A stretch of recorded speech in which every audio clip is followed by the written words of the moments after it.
নমস্কার বন্ধুরা, বাংলার পাকশালায় আপনাদের সকলকে স্বাগত জানাই। আজকে আমি আবারও একটা নতুন রেসিপি নিয়ে আপনাদের সঙ্গে হাজির হয়েছি, তা হলো পাট শাক দিয়ে মুসুর ডাল।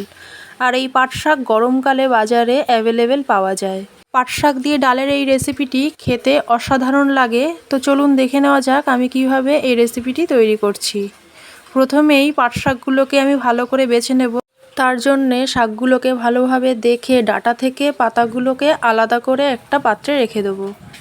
এইভাবেই প্রত্যেক কটা শাক আমি ভালো করে বেছে নেব আর পোকা খাওয়া পাতাগুলোকে বাদ দিয়ে দেবো। দেখুন আমার শাকগুলো ভালো করে বেছে নেওয়া হয়ে গেছে। এখন শাকগুলোকে ভালো করে জল দিয়ে ধুয়ে পরিষ্কার করে নেব। তারপরে শাকগুলোকে কুচিয়ে কেটে নেব। দেখুন আমার শাকগুলো কাটা হয়ে গেছে। এখন একটা বাটিতে 1 কাপ মুসুর ডাল নিয়েছি, বা ডালটাকে ভালো করে জল দিয়ে ধুয়ে পরিষ্কার করে নেব। দেখুন আমার ডালগুলো ধোয়া হয়ে গেছে। এখন একটা কড়াইয়ে ডালটা দিয়ে তার মধ্যে পরিমাণ মতো জল আর 1 চামচ নুন দিয়ে ডালটাকে সেদ্ধ করে নেব। আর এই ডাল সেদ্ধ করার সময় এখানে আমি 4টে চেরা কাঁচা লঙ্কা দিয়েছি। এদিকে ডালটা ভালোভাবে সেদ্ধ হতে থাক, অপরদিকে একটা কড়াইয়ে পরিমাণ মতো সর্ষের তেল দিয়ে সর্ষের তেলটাকে ভালোভাবে গরম করে নেব। সর্ষের তেলটা ভালোভাবে গরম হয়ে এলে তাতে কেটে রাখা পাট শাকগুলো দিয়ে দেবো, আর তার মধ্যে পরিমাণ মতো নুন আর হলুদ দিয়ে শাকটাকে ভালো করে ভেজে নেব। এখানে পাট শাক ভাজার সময় গ্যাসের ফ্লেমটাকে হাইতে রেখে প্রায় 5 থেকে 7 মিনিট ধরে পাট শাকটাকে ভালো করে ভেজে নিয়েছি। দেখুন আমার পাট শাকটা ভালো করে ভাজা হয়ে গেছে। এখন পাট শাকটাকে অন্য একটি পাত্রে ঢেলে নেব।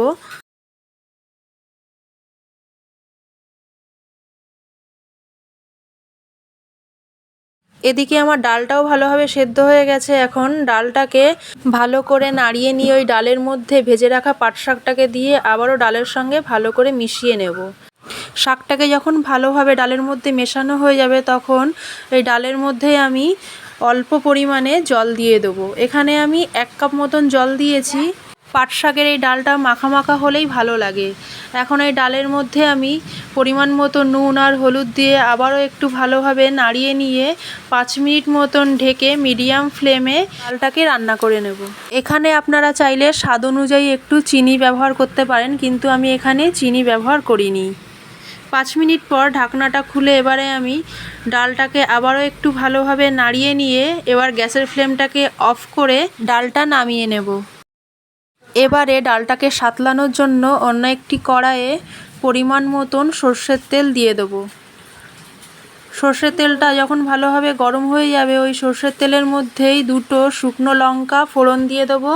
শুকনো লঙ্কাটা যখন একটু ভাজা ভাজা হয়ে যাবে তখন ওই তেলের মধ্যেই অল্প একটু জিরে আর অল্প একটু রাঁধুনি ফোড়ন দিয়ে ফোড়নটা যখন একটু ভালোভাবে একটু ভাজা হয়ে যাবে তখন এই ফোড়নের মধ্যেই ডালটাকে ঢেলে গ্যাসের ফ্লেমটা এখন হাইয়ে রেখে 10 থেকে 15 সেকেন্ড মতন ফুটিয়ে নেওয়ার পর গ্যাসের ফ্লেমটাকে অফ করে অন্য একটি পাত্রে ঢেলে নিলেই রেডি পাট শাক দিয়ে মুসুর ডাল।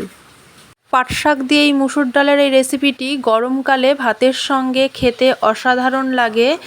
আপনাদের যদি আমার এই রেসিপিটি ভালো লেগে থাকে তাহলে অবশ্যই লাইক, কমেন্ট আর শেয়ার করে দেবেন।